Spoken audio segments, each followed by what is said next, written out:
Thank you, everybody. Welcome. Thank you for making it and coming to this session. We're looking forward to the discussions and everything that you're going to say. This event is meant to introduce our program, which is Trade Forward Southern Africa, and also introduce our partners, the people that we've been working with to deliver the program. The program is looking at supporting trade development in Southern Africa, in particular looking at increasing exports from Southern Africa. And more especially in line with the broader event that we have in Durban this week, we are looking at how best can we support or tailor our support in order to increase exports into the African markets. So we hope that these discussions will be able to at least guide us or point us to the way in which we can export and trade with the rest of Africa from wherever we are. And to lead those discussions, we have our panelists or our speakers that will initially speak to the support that we currently have or that we're currently providing together with our partners. And then from there, we're going to open up and listen to your feedback and views and thoughts in terms of how that support can be tailored towards increasing export trade in Africa. So in our panel, amongst our panelists, we first have Thobeka Mayekiso from the Foreign Commonwealth and Development Office, British High Commission, and they are the funders of the program that we are currently working on. And she is based out of Pretoria, and she's the trade advisor for South Africa and Eswatini. Thobeka, please meet the participants. Thank you. And our second panelist is Chiboni Evans from the South African Electrotechnical Export Council, in partnership with the Department of Trade and Industry and Competition. Please welcome Ms. Chiboni. Thank you. And then finally, we have our very own Robert Moody, who is the lead in access to information and trade promotion within TFSA. He's driving the access to information component and also has led the development of the training that you saw in the video. Welcome, Rob, please. Thank you. Okay, without further much ado, the English is running away. But anyway, I'm going to hand over to the panelists to start with the conversation. Let's all engage and talk and hear from you too as well. Thank you very much. Welcome to everyone. As Cleo said, the Trade Forward Southern Africa program is funded by the British government through the Foreign Commonwealth and Development Office. It's a 2-year operational program, started in August 2019, running through to August next year. And then we'll have a 6-month wind down and learning and handover phase, because very much what we want to do is to make sure that what we do develop doesn't end after the program itself ends, but that the resources are available to business support organizations and to businesses going well into the future.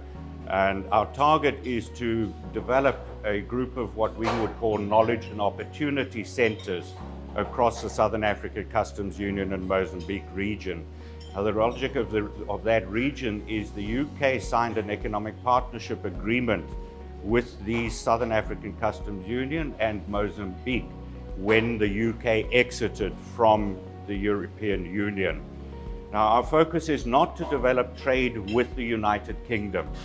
The focus of the program is job creation and poverty alleviation across the region. So the UK government has been very, very altruistic and philanthropic about it.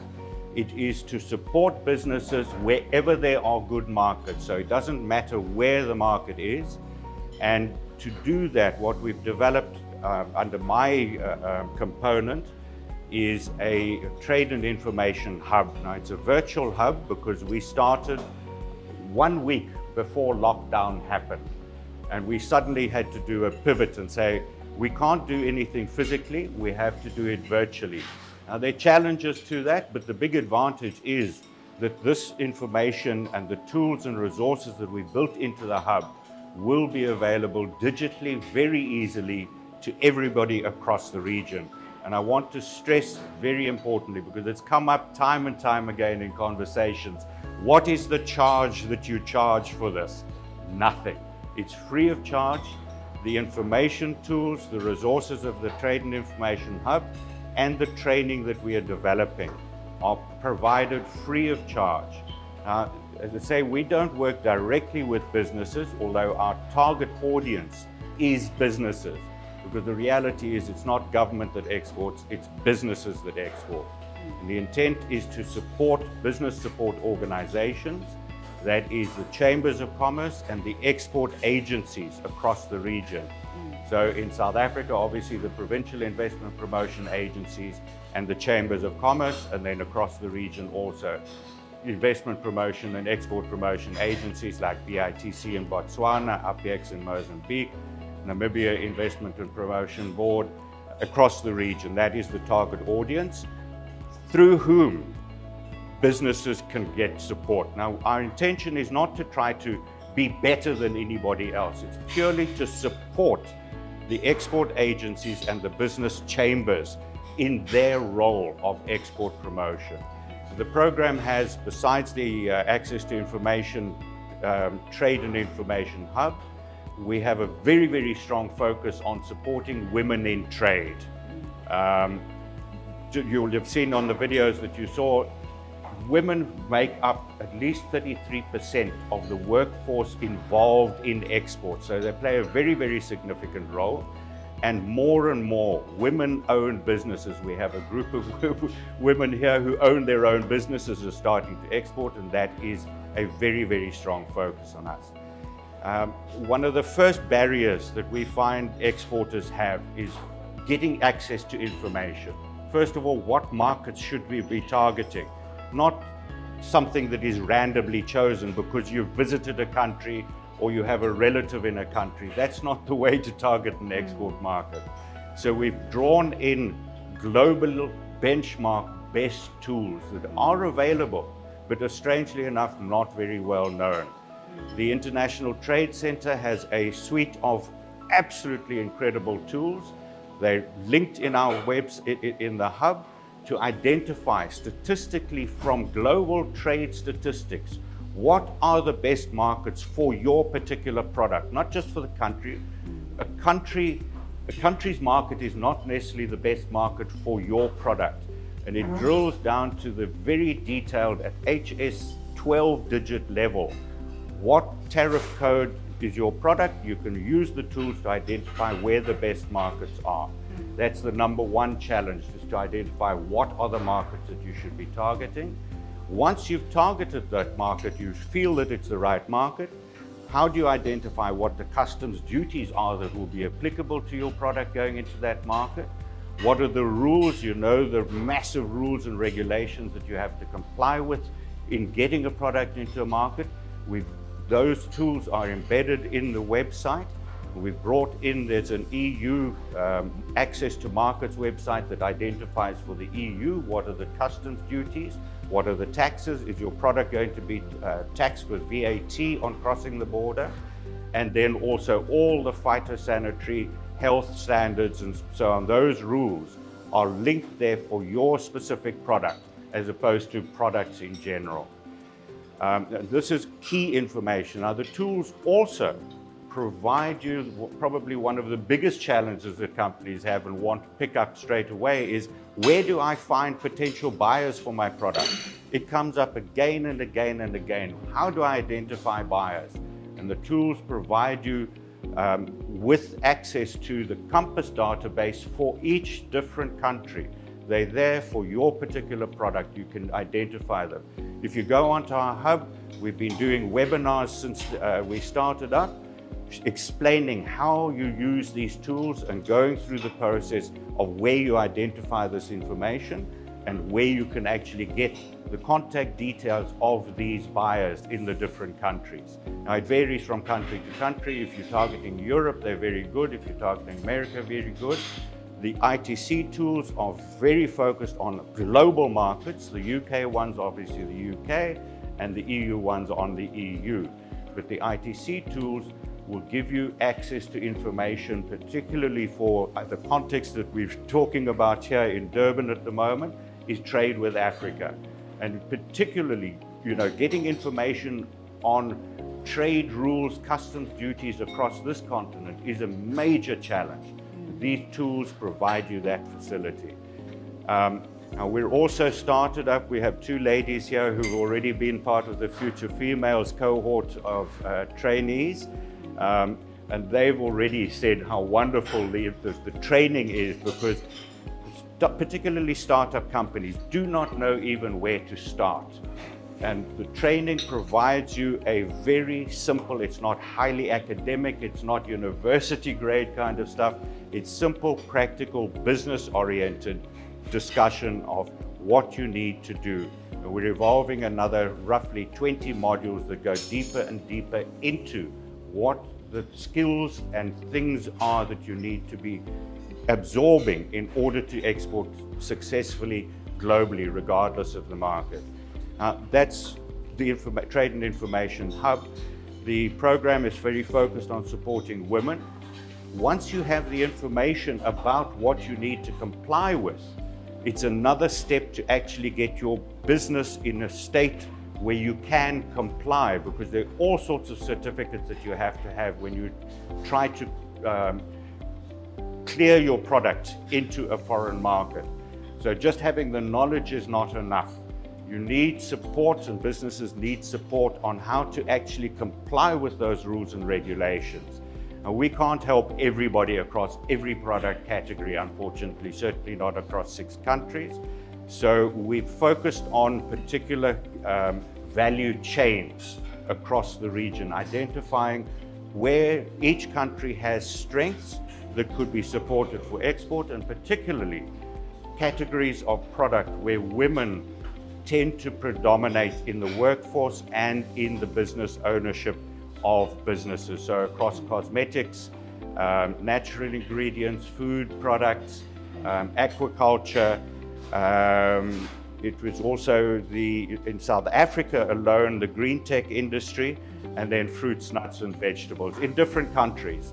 If you go onto our website, Cleo is our lead on value chain, and she's done fabulous work supporting companies, and we've got specialists in each one of these categories working with the business support organizations in those sectors to help companies, first of all, know what they need to comply with, and then to be able to close the gaps in the value chains in order to be able to export successfully.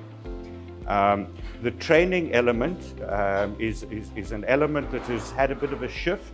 It was initially focused on training the customs authorities particularly, but it has shifted. We realized that, our program is focused on businesses, supporting businesses, not necessarily supporting the government. There's a lot of support that goes to governments, and often businesses say, well, where's the support to us? Yeah. So our training has actually shifted from training customs officials and border officials to training on export for exporters.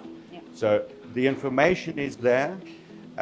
This session is, as much as anything, it's not intended to be a sort of a formal thing. We're not going to do PowerPoint presentations, and we'd like to open it up to questions, discussion from the floor. Particularly, we're a very reactive program. The way it was set up by the British government, it was not very prescriptive. It gave us a sort of a broad steer, and the intent is to do that which business needs us to do. That is the most important thing. So we've set a number of things in motion because of researches that we've done and knowledge that we know, but we're always keen to know what particular help do the business support organizations, chambers of commerce and export agencies need that their business members and clients need. So feedback on what are the areas that we're not covering that we can do more for businesses.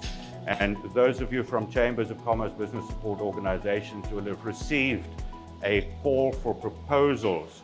It's very short-term interventions, 6 to 12 weeks of effort that might be called for, that is reactive to what the chambers need, what business support organizations, export agencies, and particularly their member clients and members and clients need.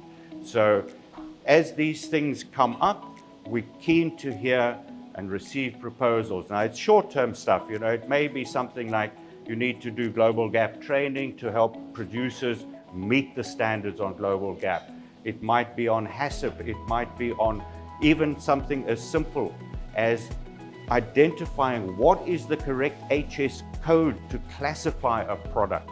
Because it's certainly, if you misclassify your product in your import clearance documentation, it can make a huge difference to the duties and VAT payable when you clear a product across a border, and it can also make a huge difference to what you have to comply with. If a product is classified as a pharmaceutical for human consumption versus an ingredient for pharmaceutical, it changes it dramatically. So if there's something that is required, we're always keen to get those proposals in. I think I probably said enough at this stage of the game, but I'll be here as well and very much look forward to discussion and thoughts that come out. Thanks very much.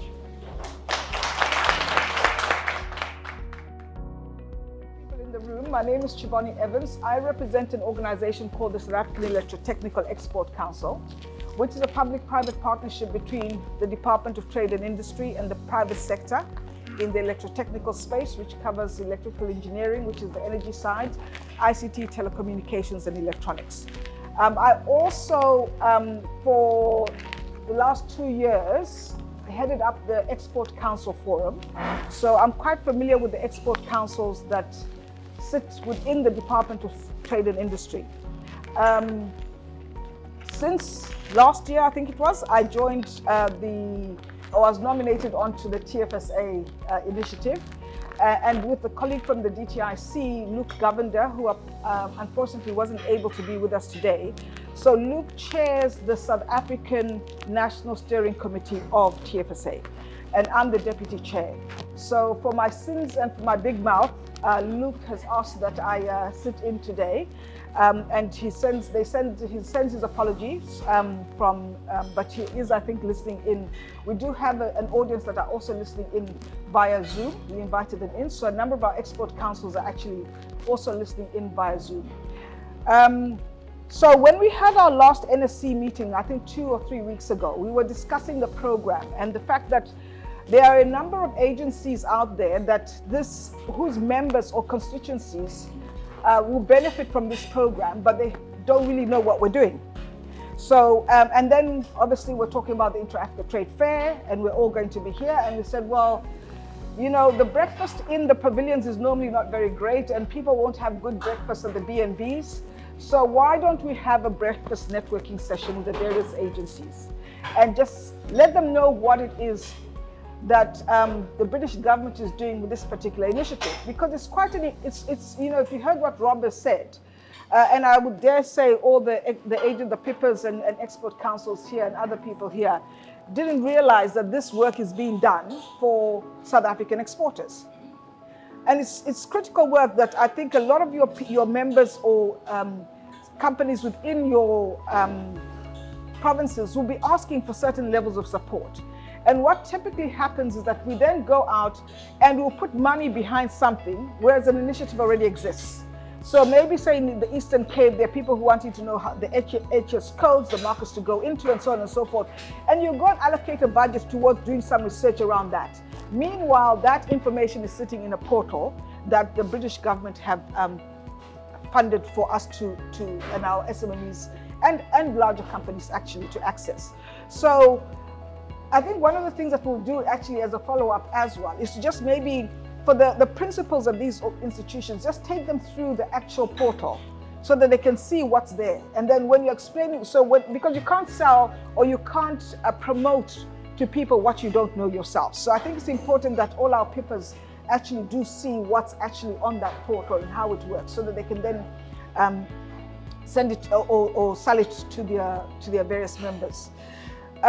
As Rob said, when they put, so the support is going to the SACU plus M companies, countries, which is Swaziland, Namibia, Eswatini, I call it Swaziland. I schooled there actually many years ago. That shows how old I am. I don't call it Eswatini. I call it Swaziland because when I was at school there, it was still called Swaziland. Eswatini, Namibia, Botswana, South Africa, Lesotho, and we've now included Mozambique as well. So, so those are the countries, and those countries all have a national steering committee, and then they meet. Then there's input that then goes into sort of like the whole grouping together. But the important thing about this particular program, which excited me the most, was the fact that, and nothing against. My husband is British, by the way, so I always call him my colonial master. Nothing against my colonial master, but for it was one of the few initiatives where they actually wanted to hear, what do we want? What does your country need? As opposed to, this is what we think we should give you. So for me, if anything from today's session, you've been introduced to the TFSA team. We'll exchange cards, we'll exchange contact information. From the provincial agencies and others, please feed in information around the need. This is what, yes, thank you so much. Lovely to have that, but actually, this is what these people need. Because unless we feed in the need, it's only with what we've got that we can create a program or create initiatives. So you really do need to feed in what is required. So let me give an example. Rob explained that there were various value chains that were being created that were going to be looked at. And obviously there's a huge focus on gender. Hence you see that there's a number of women, other than the fact that obviously women do a better job than men, but we don't tell them that. But there's a huge focus on the gender side of things to make sure that we talk to what women, female-owned companies need in terms of the export assistance. So then we say, okay, fine, which sectors in terms of the value chains, what shall we look at? And not unsurprising, agriculture, tourism, arts and crafts, which is, yeah, there's lots of women there, and it is important. But we then pushed, Luke and I pushed, and we said, you know what, Africa is not just about agriculture. It's not just about arts and crafts. It's not just about tourism. Yes, it's nice. When you go out on missions and to exhibitions, the first thing they tell us when we say you're from South Africa, oh, I've been to Cape Town. I'm like, I'm not here selling Cape Town. I'm selling electrical cables. Yeah, nice Cape Town. We do want you to come, but as Africa, we've got a lot more to sell. So one of the key things that South Africa has and is growing is our renewable energy sector. So we pushed in green tech. So South Africa is the only country in the 6 countries that has got a non-agricultural crafts or tourism component to it, which is the green tech sector. Why green tech? Because renewable energy is very, very important. Eastern Cape, Windy City, you've got huge number of SMMEs in there that are supplying components, doing maintenance into the green tech sector. And again, we bring women into those sectors. So please, go out there, find out who those people are. We want to work with them, introduce them to the portal. As the SAEEC as well, we've got a huge focus around renewable energy. We will be coming to your province as well on renewable energy tours. But we want to understand who are the companies that are playing in that sector, what support do they need, how do we grow them so that they can then export outside of South Africa. With the onset of the African Continental Free Trade Agreement, there is now going to be a requirement for us to be trading with the rest of the continent, not just giving them product and services, but also getting from them. And again, renewable energy projects are going to be huge on the continent. We've got a huge energy deficit. So if we want African countries to participate in the building of the infrastructure, we are going to have to start developing those SMMEs in those sectors. So South Africa's got a key role to play there. We also have today our colleagues from the ECIC, and they're probably wondering, Chiboni, why did you invite us here? Because us, we're big boys. We do big projects and so on and so forth. But they know that they work with the smaller organizations and the agencies, and they've also got now, what are you calling it, an expanded mandate? What do you call it? Expanded mandate. So they're not just dealing with capital equipment anymore. And the reason I also invited them here is because the PIPers need to know exactly what you're doing now in terms of the expanded mandate, not just focused on capital equipment, but also talking to what else is out there that needs to be exported, that needs to be supported, and what again is the need. Because they sit in their big nice office, they've got a nice office there they're in Centurion, with a lot of PhDs in that office, making plans and programs for business. And this is what Rob has been saying. We plan for business and we're not talking to business. So what we're saying here is we want to talk to business. You people who deal with business every day, come and tell us, so that the UK doesn't put money behind something that doesn't talk to a need. So the whole point of today, and I'm going to stop talking soon, the whole point of today is for us to actually engage you, and you tell us, okay, great, we hear what you've done, and I think you can congratulate the TFSA team in terms of what they've done, because nothing like this exists right now, that people can, and it's free. As they say, people normally ask how much for me to check my HS code and which market I go into, how much do I have to pay? You say you don't have to pay anything, it's free. But what we're saying that we could do a little bit more. We are willing to listen to what's out there. So let us know, talk to us, so that we can improve on the service delivery that we give you in this particular area. So I think I'll stop there for now. Thank you. Let me start by thanking the team. Rob, thank you, and Zinhle and Cleo. I know we're difficult clients, including our National Steering Committee, which is Chiboni. Thank you very much. We organized this at a very short space of time, and apologies for the kitchen behind us, but we are hoping that we made that up by the breakfast today. So please allow me to sit. I stood for 3 hours registering at the ICC. So please allow me to sit. And the reason why is I'm just going to give a broad overview of the UK's intervention in the region, not only in South Africa, because we are a regional team as well. A regional program as well, which Rob has touched on, but specifically for South Africa, I've got my presentation here because there are other colleagues that are leading on different programs for South Africa. For example, the Business Environment Program. We also have the Anti-Corruption Program and all other programs that my colleague is just walking in now. He's late. But nonetheless, please allow me to sit, and please allow me to also start with our mission statement. And the reason for this is I just want you to get an idea of when we sit and we think with the UK in terms of funding, or rather our official development assistance funding. This is what we think on, and these are the key issues that we try and identify in the region, and as the UK government we try and address. So here's our mission statement: is to support inclusive, sustainable economic growth, which creates jobs, reduces inequality and poverty, and it drives increased trade and investment.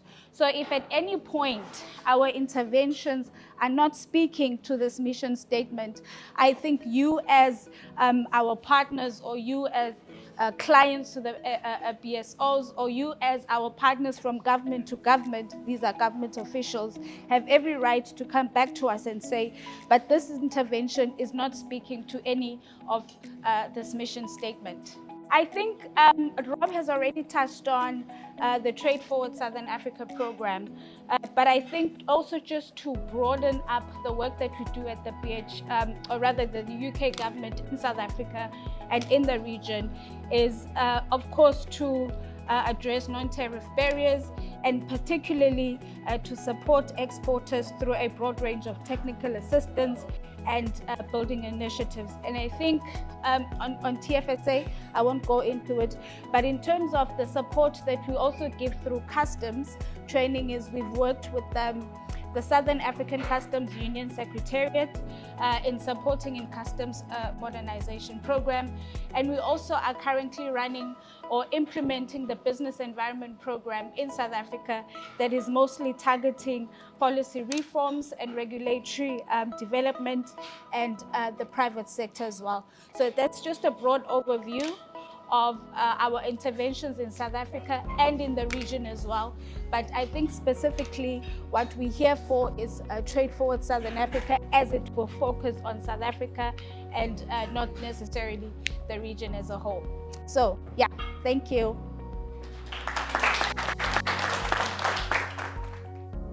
Thank you to our speakers. We've heard that TFSA is supporting access to information, training and capacity building, and working in partnership with the various entities on the ground. So I think without wasting a lot of time, I will just hand over to you, the audience now, for any feedback on the discussions or the presentations that you've had, any questions that you also might have, or clarifications that you need from our speakers. I'm opening it up to you to engage with us. Thank you.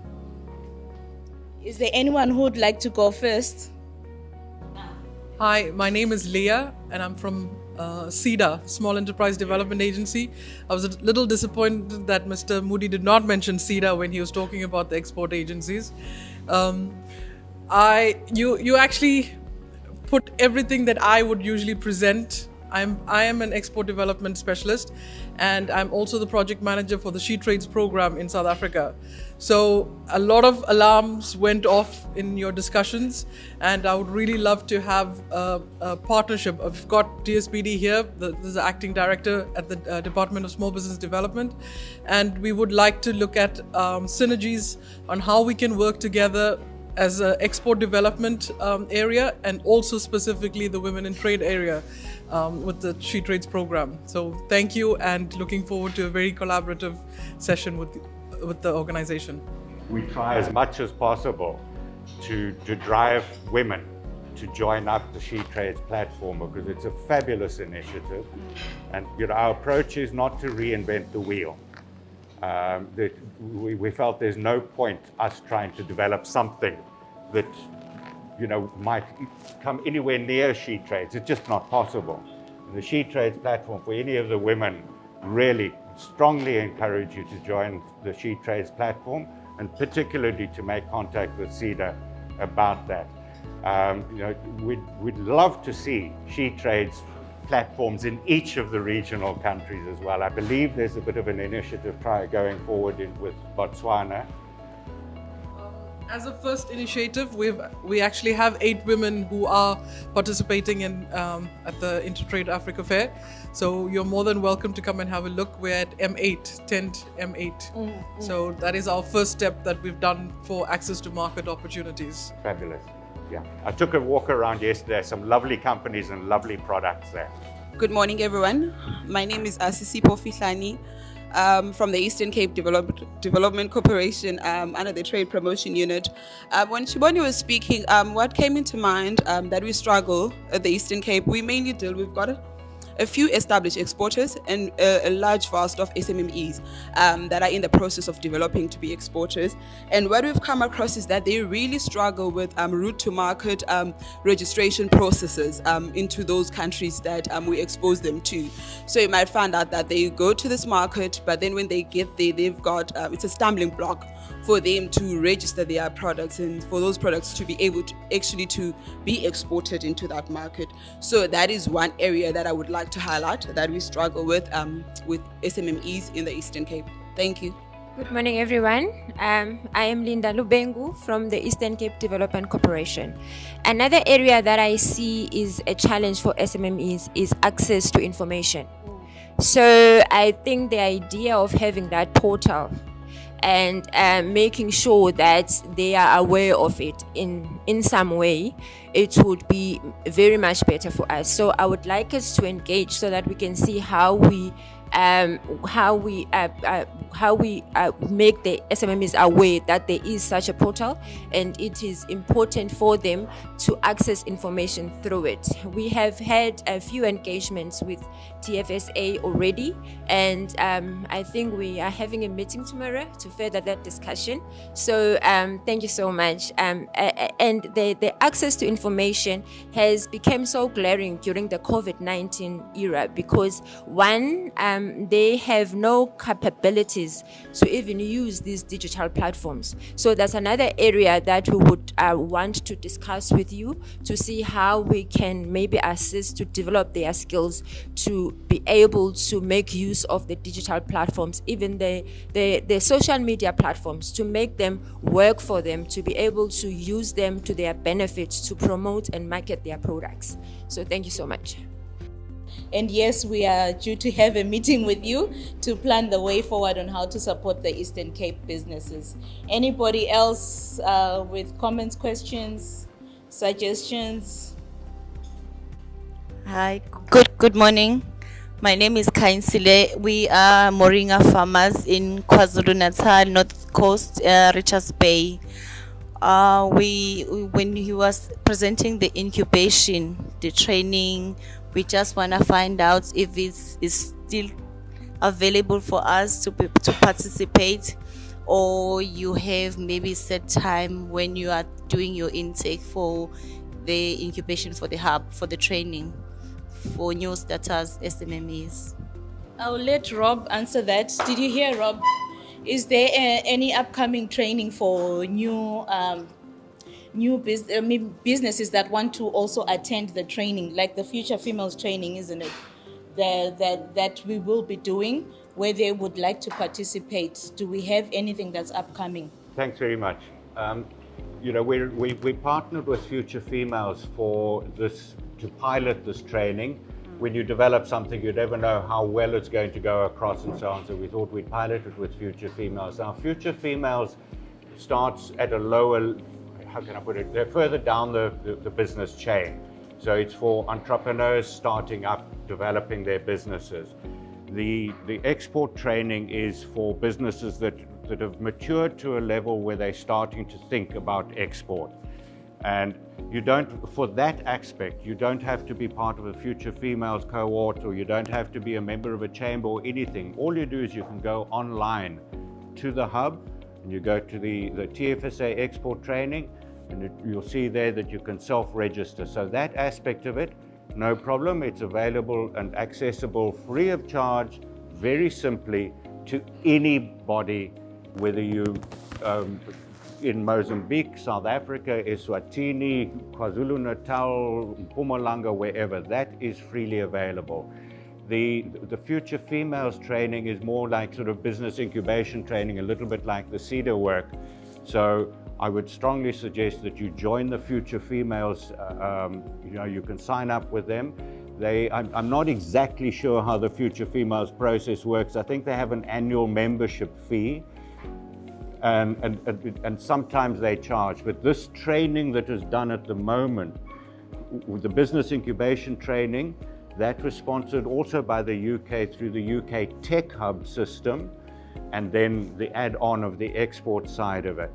But then you can also get in touch with CEDA. I strongly recommend getting in touch with CEDA. They've got fabulous supports and training there, and they even have exporter training on their website as well. I hope that gives you sufficient info. Yeah. I think there was some input there about the Future Females. You raised a question about and I saw people shaking their heads at all. Can you maybe give us some further clarification? They will come on board later. It's the participants, the ones we have on the video. Oh, so okay. to show you that we are not spreading fake news, we have them here to tell you in person about their experiences. Okay. Yes, All right. They So will explain more about their participation. Thanks. Good morning, colleagues. I'm Vivian Peramal from Conlog. We've been exporting product to Africa for a number of years for electricity and water meters. We do have a lot of challenges that we can go into. There's a growing need now for countries to have local manufacturing, which means you've got to move from a completed product that you're shipping out of South Africa to an SKD. The problem is at what level, when you do get products approved and you ship them out under the HS codes, at what level of SKD is acceptable on one shipment versus another shipment. So the problems we're having is shipments in SKD formats are acceptable, but it depends who the personnel in customs is present on the day they may say that it's not as SKD as it should be, or it should be more SKD or less SKD, which is a big issue for us. So that's the one point I want to raise. It's a challenge, and obviously when product is withheld, there's an expectation of palms to be greased, and you can be stuck in demurrage charges for quite a while until something happens. I wouldn't go further than that. So maybe a question to Chiboni as well is, African free trade, we hear about it, we know that the infrastructure, the banks and things are being set up, but how close are we to the reality of having true free trade between countries? Because they work very, this event here, which is the Intra-Africa Trade Fair, is hosted by the Afri-Exim Bank. And with the intention of trying to see how we begin to activate the African Continental Free Trade Agreement. I think the issue that you raised around the definitions is something that has been discussed and negotiated at length, and I think the discussions continue. So inputs from private sector are extremely important, or businesses, because they are the people who are on the ground doing the work and experiencing the challenges. So from this interaction, for instance, I will go back and give this input and say, we need to perhaps have a discussion around this issue, because as you rightly say, a lot of countries on the African continent, when you're doing business with them or looking at projects, they want to have a certain level of local content.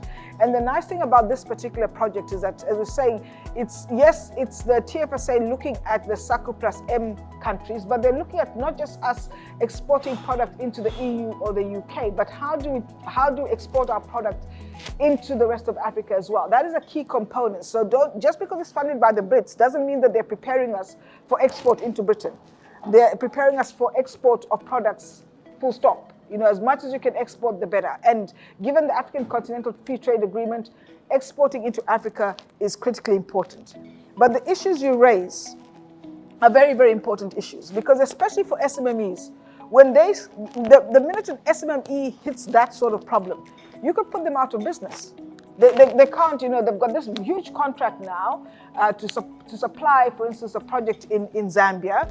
Everything is sorted out, and then because some customer official doesn't clear, the product, this company now goes totally out of business, and we need to try and see how we avoid that. So I can't give you the answer, but what I can say is let's take the problem and present it so that it is part of the discussions that are taking place. Otherwise, people sit, ministers sit and have these interministerial discussions without input from private sector and business. I don't know, Oradilo, Paul, if you want to maybe give some inputs. Okay, good morning. My name is Paul Mojalefa. I'm with the Export Credit Insurance Corporation in deal origination. Yes, we also saw that there was a problem with our exporters reaching out to the rest of the continent. And that is how we ended up expanding our mandate, helping even our smaller exporters get into these sectors that we were not engaged in. So there are various master plans. You have forestry, steel, poultry, you name it, we are all in there. And what is now key is for our exporters to come to us, let us talk to the buyers, also engage with the export councils and the DTIC and see how we can help, because many of the problems there are non-tariff barriers. And non-tariff barriers are a bigger problem these days than the tariff barriers with the free trade agreement now in place.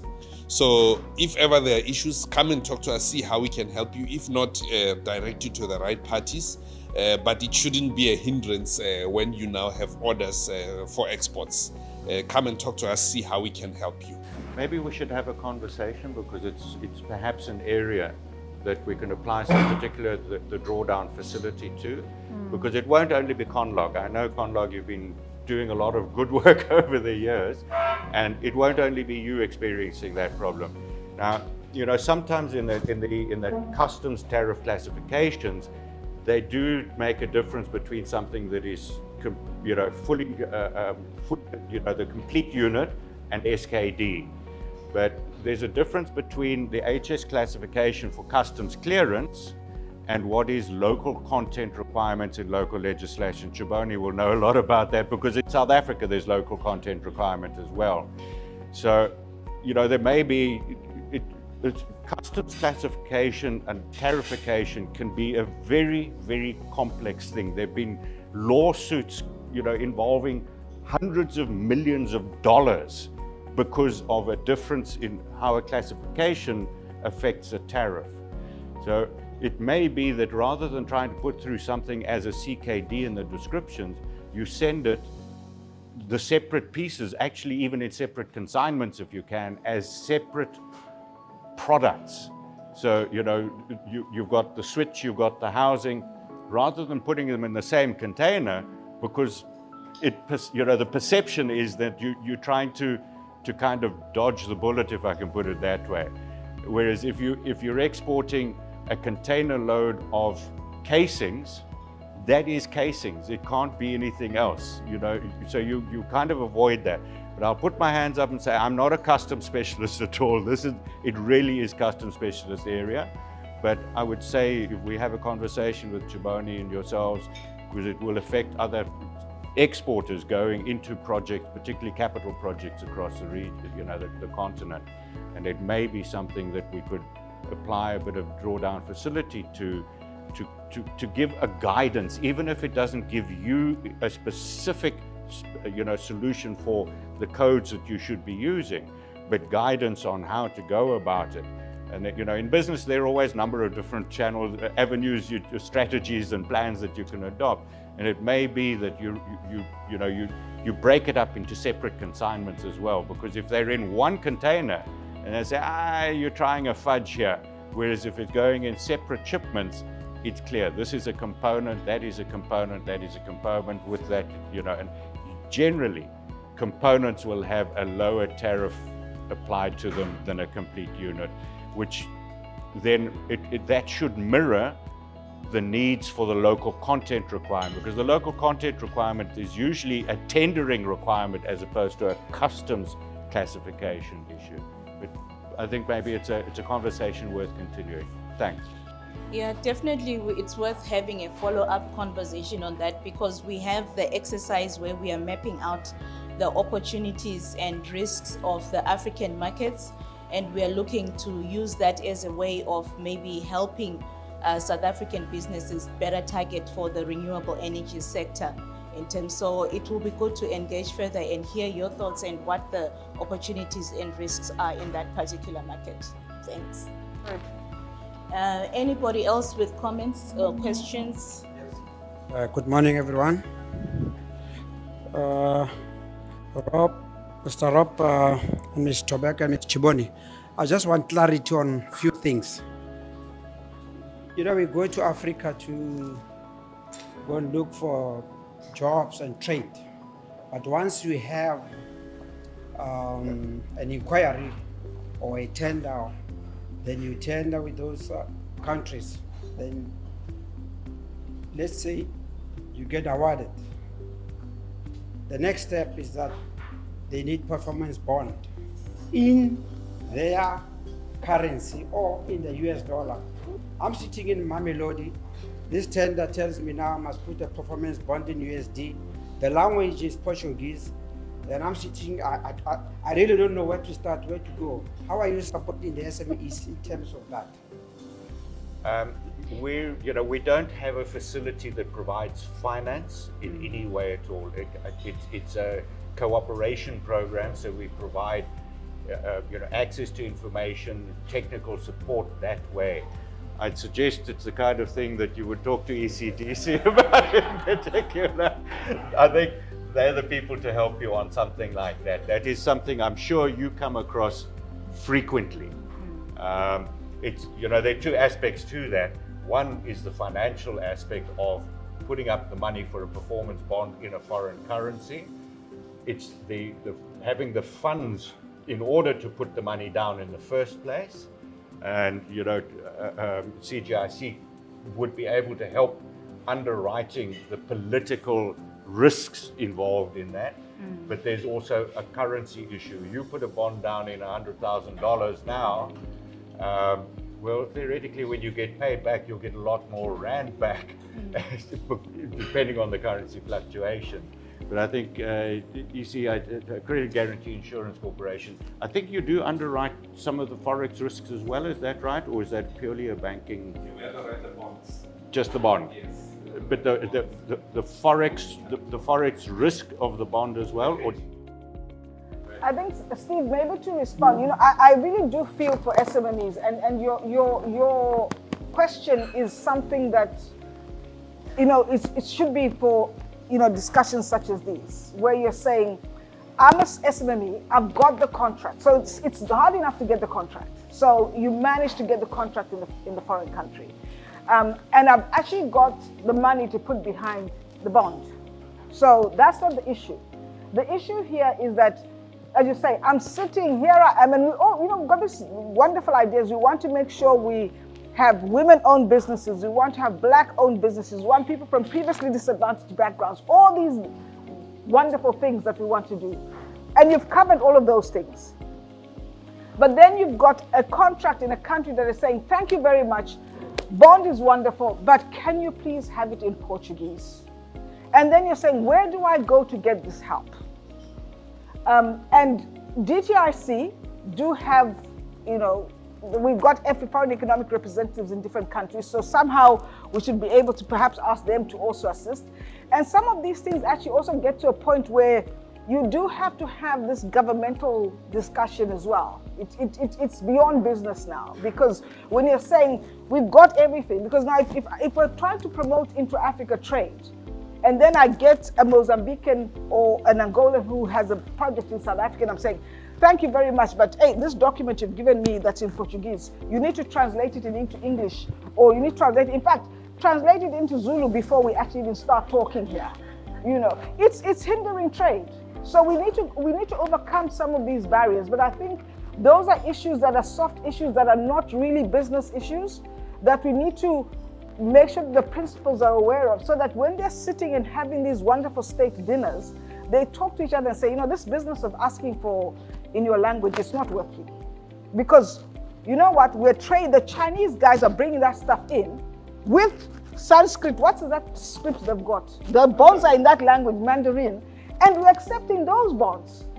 And yet we're not accepting bonds from each other. So these, I think, are discussions that we need to take to a different level. I know your pain, I understand it, but yeah.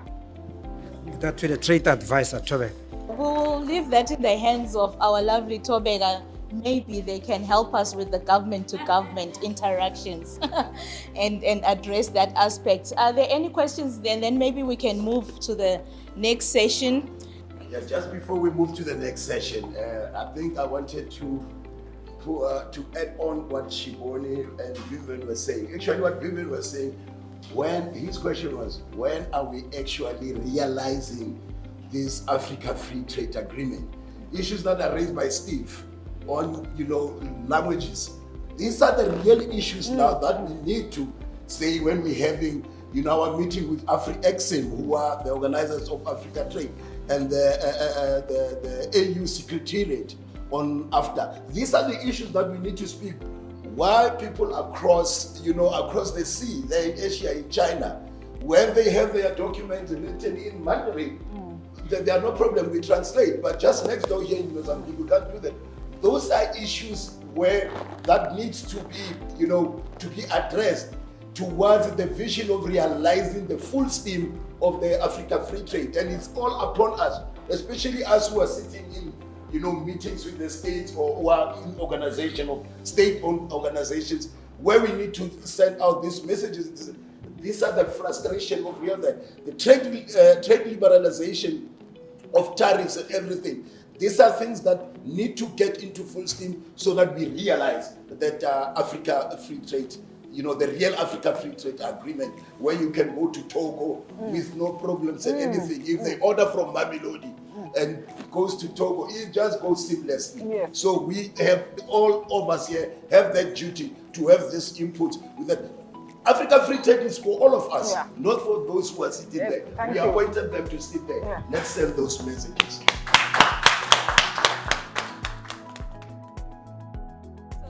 maybe what we cannot promise anything, but maybe these are conversations that we can have within the program and our funder to see how best we can support to get the message out there in terms of that need. Or you want to respond? It's really not an answer rather, or a solution, but I know that we are doing a scoping report on the Continental Free Trade Agreement as the UK government. So I think we will be reaching out to a whole lot of stakeholders, and if these issues can be tabled out very clearly so that there's a solution. So in terms of who to reach out, please do not, and even reaching out to us as well with those issues. I think it's time that you do. Yeah, thank you. Okay, thank you, Tobeka. Okay, for the next session, I'm going to invite our ladies from the Future Females cohort. They've attended the training, the export trade training, to just give you some their experiences and what they have gone through so far through the training and how it's going to help them, their aspirations and what they look forward to in terms of support. And also hopefully we also inspire some of the women entrepreneurs that are in this room and also the organizations that are here to be able to support women, that there is a whole lot of potential. I welcome Karen and Homotso to come to the front and join the speakers. Please, let's welcome them with a clap. She is the founder and CEO of Karen Fitzsimmons Africa. She has traveled to over 50 countries consulting for brand strategy, leadership, team performance, and brand export. And she's also exporting. She's also have her products as well that she's exporting. And then I would also want to introduce Homotso Malope, founder and creative director of Motso Designed. They make Africa-inspired interior designs and design and print their own brands of wallpaper, and they are based in Johannesburg. But she's currently working towards export. So we have two women entrepreneurs who are at different levels when it comes to exporting. We'll hear from their experiences. First, Rob will just give you a brief in terms of what we were looking to achieve in our partnership with Future Females and supporting the women entrepreneurs in the training. And then we will hear from their experiences. I hand over to you, Rob. Thanks. Thanks, Cleo. When we started with the concept of putting up exporter training digitally, virtually, one of the reasons we did that is there's a lot of training that gets done, but it tends to be done physically. And the reality is when you're starting a business, you don't have very much time on hand. You can't afford to travel to go to a physical place and spend 3 days in the training, and you have to be there for a specific time period. And also some training can get very theoretical and technical. So how we thought we would differentiate it, and part of it was because we had to go virtual, and it threw up challenges but gave us the opportunity, is to make it accessible to anybody, anywhere, 24/7, 365. A challenge that a lot of women have, and it's a challenge that women have more than we as men do. It's just part of the way the world has evolved, and it is changing, but it does still remain much the case that women tend to be the primary caregivers of children in families. Particularly if a woman is busy trying to do a business during the day, or a lot of entrepreneurs start up a business while they are still working in another job. It means, where do you fit in the time to go to a physical training? The intent then is that once the children are being put to bed and you've finished your books, your accounting books and your business plan for the day, now you can still, even at midnight or 3 a.m. in the morning after you've got up and done a baby feed or something like that, you can access this when it suits you. And even if you stop halfway through a module because some crisis has evolved or the children are waking up or something like that, As soon as you log back in again, it picks you up exactly where you left off seamlessly. So, you know, we particularly felt that as we provide this training, we need to think in terms of how we provide it and is it hitting that target. Now, if we just make it available through a Chamber of Commerce, maybe 80% of the people who would be taking the training would be men. We wouldn't get feedback of, oh, this suits me because I can do it at 4 o'clock in the morning, I can do it at 6 o'clock, or I can even sit on my telephone while waiting for children at school or something like that, and I can do it. So in many ways, that's the benefit of us partnering with Future Females to test this. Is it valuable in the first place, and particularly is it working, and is it valuable and user-friendly for women? And you know, the other aspect of it is that there are a lot of business incubators around. It's not just CEDA, there are business incubators all over the country as well as in other countries of the region. And we were very cautious about it because there's, you know, if you're starting a business, we're very worried about if people get, you know, when you start talking about export, we're all human beings. You export, it means international travel, and you know, people think, well, they're going to fly to Paris, they're going to fly to London, they're going to fly to Beijing, they're going to go off to Nigeria. It's almost like diamonds that get dangled in front of them. And you know, they say, wow, yes, this is get rich quick. Export is how you get rich quick. It is not the case. I hear everybody agreeing in that. So we were very nervous about it, saying, you know, let's pilot it with a business incubator, which is essentially what the Future Females is. So one of the first things we built into our hub, as well as into the training, is an export readiness checker. And the export readiness checker is not just a dumb list of, do you have this, do you have that, particularly in the training element. If you are not ready on a particular aspect, it tells you this is an area of your business you need to strengthen. And if you get a score below a certain amount, it's kind of, do not think now of involving yourself in export early, because the danger there, and this is particularly as a development project, the first thing in development is do no harm. And if we start getting people encouraged on export and their focus is moved from getting your business foundations in place, it can actually do you harm.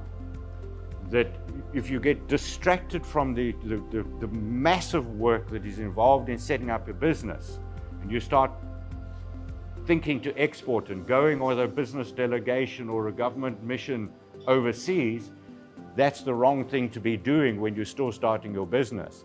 But the intent is to plant these seeds and give people that understanding that there's a time when you should start looking at export.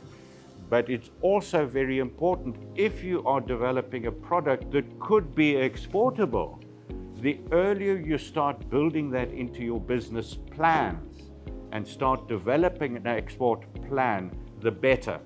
Because as soon as you start to think about export, you may actually in many ways have to re-engineer your whole business. It could even be that you have to shift your production line around because you have to change your packaging.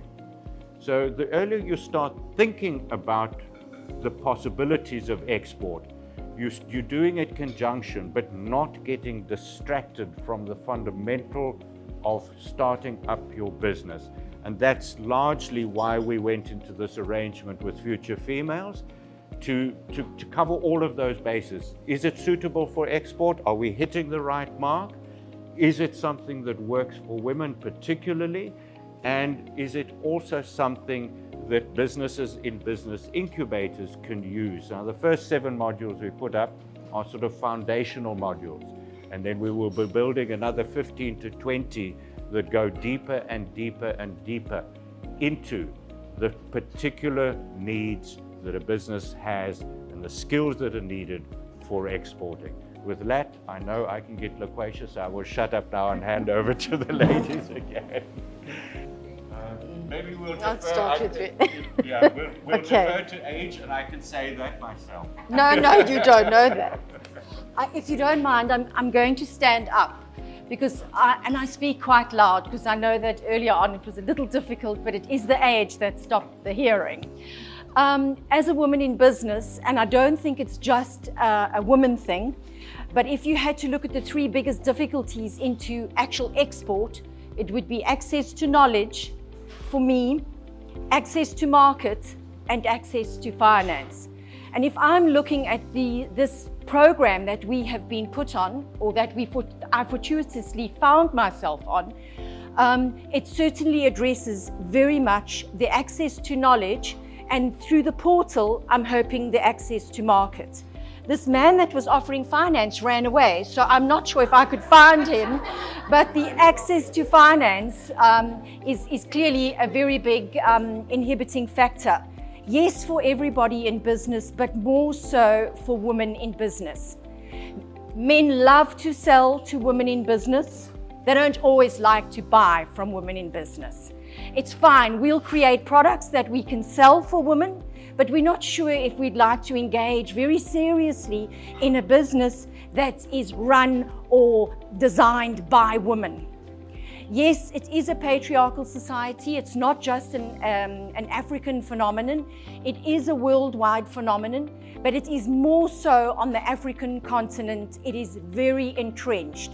That a lot of status and a lot of gravitas is given to men in business, but not the same equity, not the same status, and not the same level of integrity is given to women in business.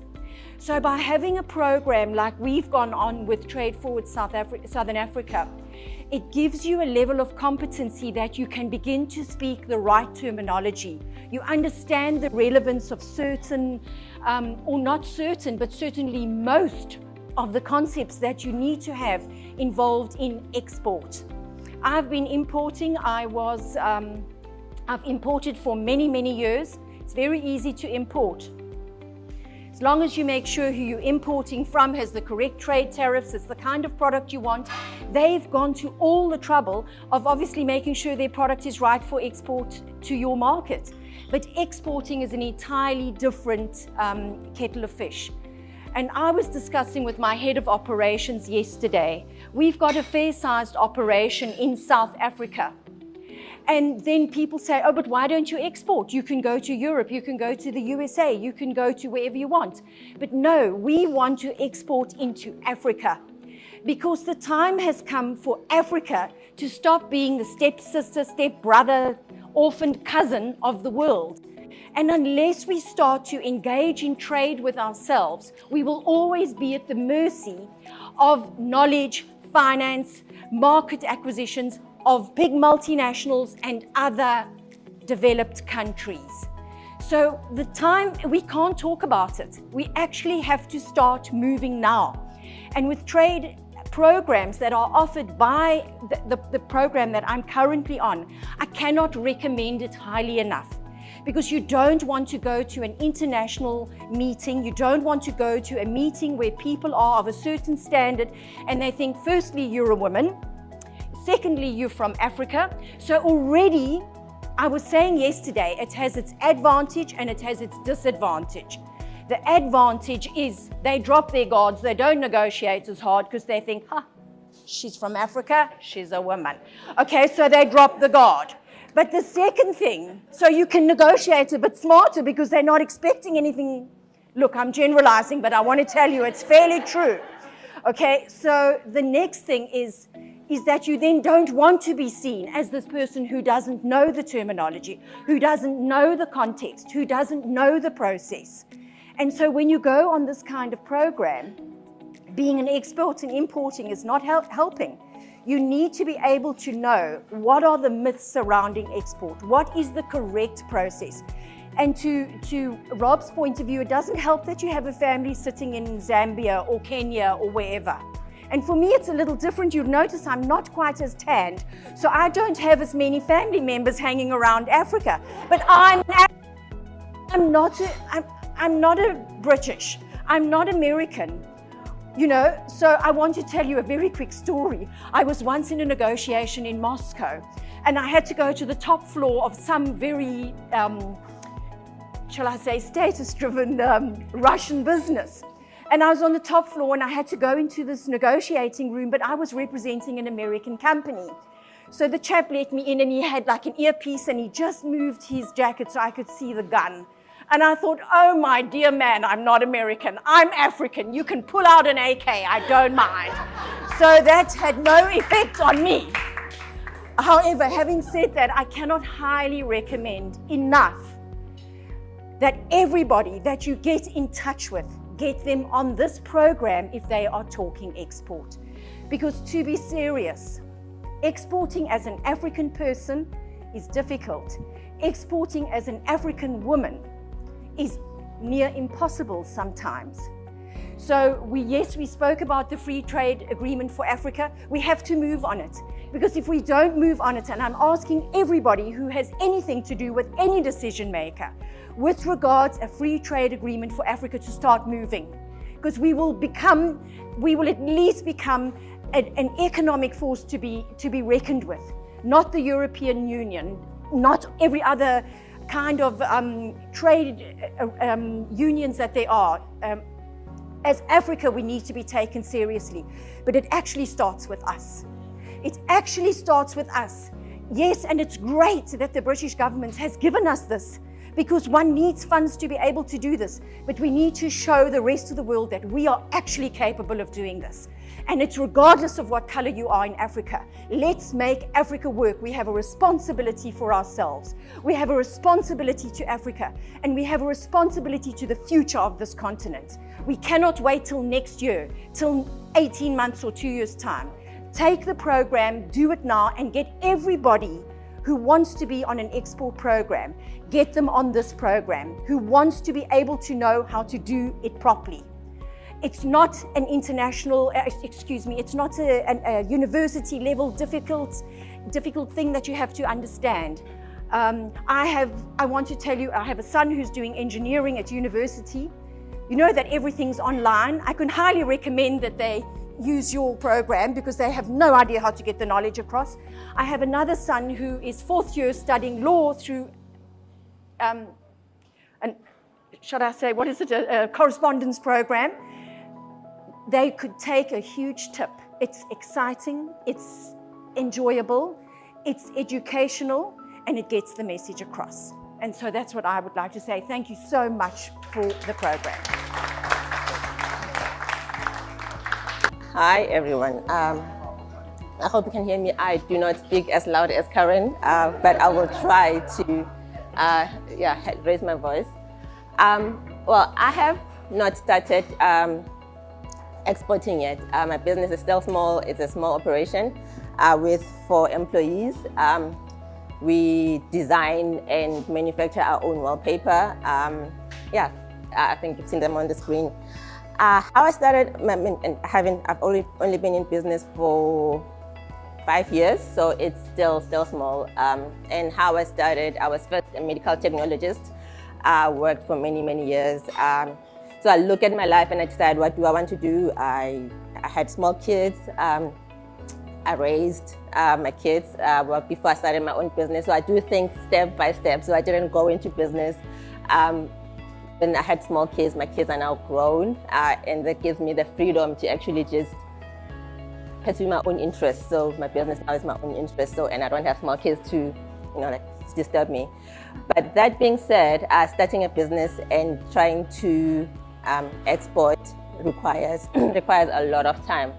And with the program, running a business and they're now teenagers, I have time to actually go through the modules and work through the program in my own time. I can do it while while I'm waiting to pick up the kids, while I'm waiting for for anything, for some programs to maybe go through. So because that being online helps a lot with time management, and I can still do other operations in the business and still be able to go through the program.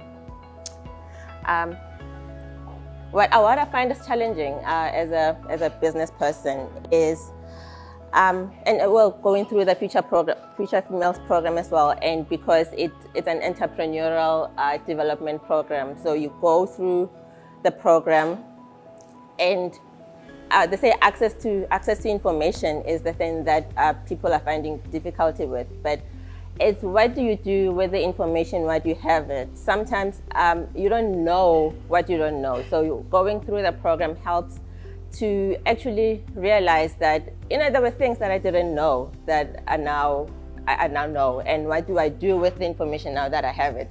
And once you open that door, then you find out there's more other things as well that you don't know. And then being in a course, even though it's virtual, you have people, you have access to seasoned entrepreneurs in the course as well. You can talk to them, and like, how do you deal with this program? With this problem that you came across, and they will tell you, or they will direct you to someone else who has, who can help you with the information if you do not have it. And yeah, well, it's like peeling an onion. Once you peel one layer, you realize that there's this other thing, trade barriers, and you have to get compliances that you didn't even know that they were there, or the things that you didn't even know that there were requirements for you to actually run your business. But with the program, like when you peel the layer, and you find there's a problem that you didn't know, then you can actually access the information. So with every program, with every module, you get exposed to more information that you didn't know firstly you didn't have, and answers to questions that you now come across. So it has been very, very, very informative for me, because I am trying to reach other markets, but doing the export readiness program also helped, because you want to export, and then did you do the market research to the country that you're wanting to export to, or do you have actually enough finances to go on with the export program? So, and then you need to know how to go about looking for finance, where to look for finance, the companies that can help you financing the export mission. It's a whole lot of information that is in one little program that actually helps open your mind and helps open doors for you to actually try to do the export mission that you're trying to do. So I have learned a lot, and I have, through the contacts that I've made through people in the course, who are also in the course, I feel ready to actually take on this export mission that we're hoping to get into. And hopefully we will sell our wallpapers to some of you in the near future. Thank you. Thanks very much for that. There's something that you said that just triggered a key element that I've forgotten to mention, because it's something that's been evolving with our training. And there's a lot of export training that is out there at the moment. One of the peculiar things about gaining knowledge, and I came across this about 8 years ago in Ireland, and it sounds like one of those trite things, but you don't realize it until somebody says it to you. If you're starting something new, you actually don't know what you don't know. And you actually don't know what you need to know. And one of the challenges with a lot of training is, and we recognize this is going to be the case as well with us, once we have all the modules there, sometimes managers are extremely time poor, particularly entrepreneurs. So to sit and go through the full 27 modules will be a time-consuming process. And the intent is also, somebody might have been exporting for 10 years and then they're going to a new market, may have certain knowledge, but now when you go to a new market, you need new and different knowledge.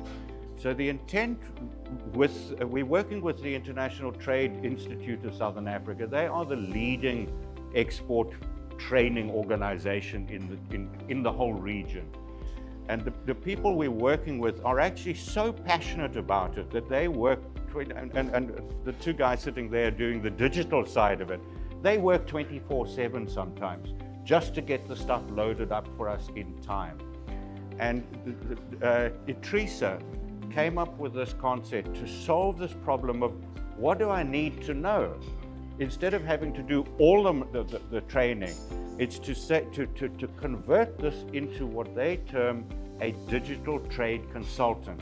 And the intention is that it will be overlaid by the whole export process flow, a sort of flow chart of the whole export process flow, so that if you're a new startup, you start at the beginning with the basic fundamentals. If you might have been exporting for 10 years, but now you're trading with a new country, you've been dealing with a buyer overseas for 10 years, you're on such a good relationship basis, you're exporting on open account. They give you a phone call, they order more stuff, you ship it, they pay you, no problem. All the trust is there. Now you're exporting to a new country. Holy cow, I don't know, do I trust this buyer? What is it? And you now need to think in terms of, I need to get my payment done on the basis of a letter of credit. Oh, I just know there's something about that. So the export process flow digital consultant will say, you can look at it and you will know where you drill down for the training for that particular thing, as opposed to now searching around what training do I need to know. So anybody who's going onto this platform now, the training platform, you will have that once we've evolved it, and you will be able to access this going on into the future. And that, if I can make the call to businesses as well, particularly the export councils, the business chambers and the export agencies, that is what we want to leave as our legacy when this program closes down. Because too often this kind of thing is up and then it dies when the funding stops.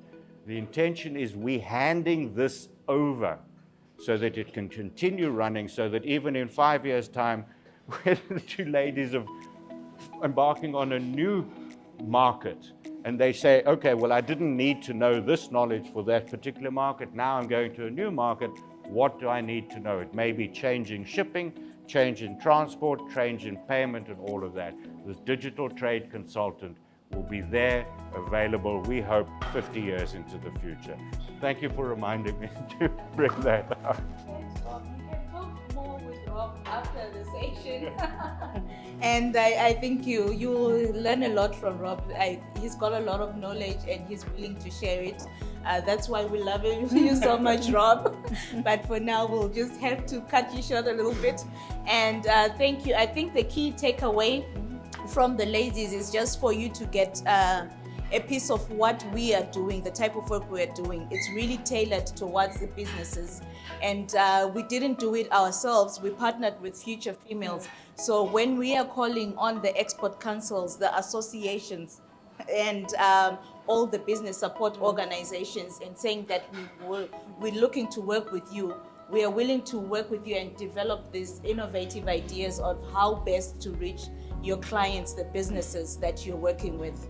And with that, I'm just going to conclude by calling on Ms. Marty Slater to come and give us a closing remarks and a vote of thanks. Thank you.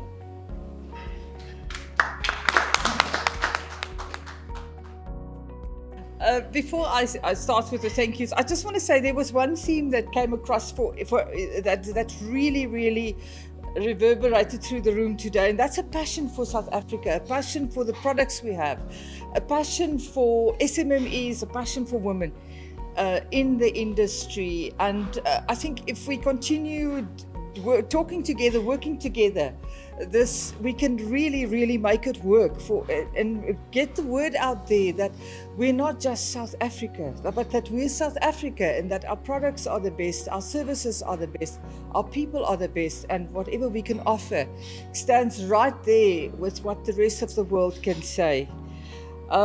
Rob, I like your idea, your opening remark was you said that businesses can make the difference. And that is so true. It's not only big businesses, but every business can make a difference.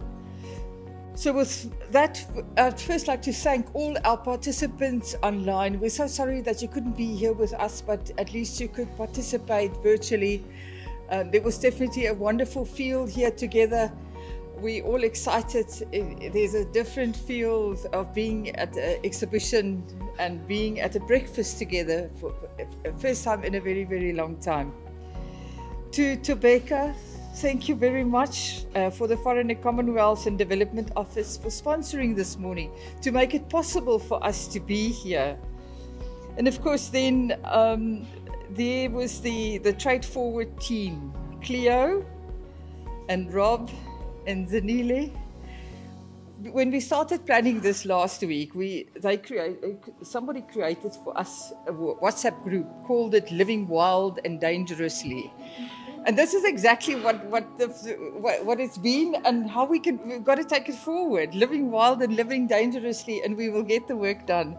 So thank you very much, and thank you for keeping everybody in line and for keeping everybody talking this morning, Cleo. Much appreciated. Also to the SAEEC team, Bukhle, Jane, Shabani, thank you for your support in putting this event together. For sound idea, Oliver and Francois, thank you for your hard work. You make it really look easy. We know it's not as easy as what you make it look. So thank you for getting that done. And then our panelists, Rob, Tobeka, and Shabani, thank you for your valuable inputs and for answering the questions. And for just proving that there is hope for South Africa, there is hope for our SMMEs, there is hope for women in the industry. And then for Karen and Khomotso, we love your testimony. Thank you. We hope that it will inspire other women to follow suit and to take up the challenge and to become successful in their own businesses. And then to every participant here that was here this morning, the export councils, the DTIC, the provincial agencies, CEDA, the private sector, thank you very much for joining us this morning. And for all those that I forgot to mention by name, I'm so sorry. Please accept my apology, but thank you. And then I just want to close off by saying, by working together, each and every one of us, by bringing our little bit to make, we can make a difference, and we can make South Africa a proud exporting country. Thank you.